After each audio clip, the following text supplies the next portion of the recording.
বিশ্বনবী দুধ খেতে খুব পছন্দ করতেন। আবার বলতেন আলাইকুম বি আলবানিল বাকার, তোমরা গরুর দুধ খেও, ফাইন্নাহা তুরাম্মু মিনাল আশজার, কেননা এই গরুর দুধটা ঘাস, সবুজ ঘাস আর লতা পাতার নির্যাস, এটা খাবা, ফিহি শিফা, এর ভিতরে শিফা আছে, ফি লুহুমিহা দা ওয়া ফি লাবানিহা শিফা।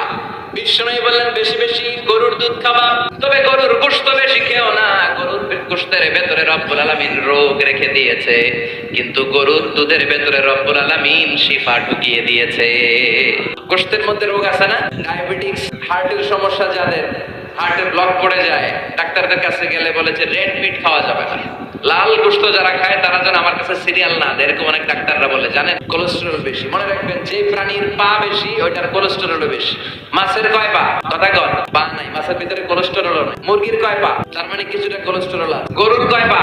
4 পা, তার মানে কোলেস্টেরল বেশি। এবার বলেন চিংড়ি মাছের কয় পা? হিসাব নাই, এটার ভিতরে কোলেস্টেরলেরও হিসাব নাই।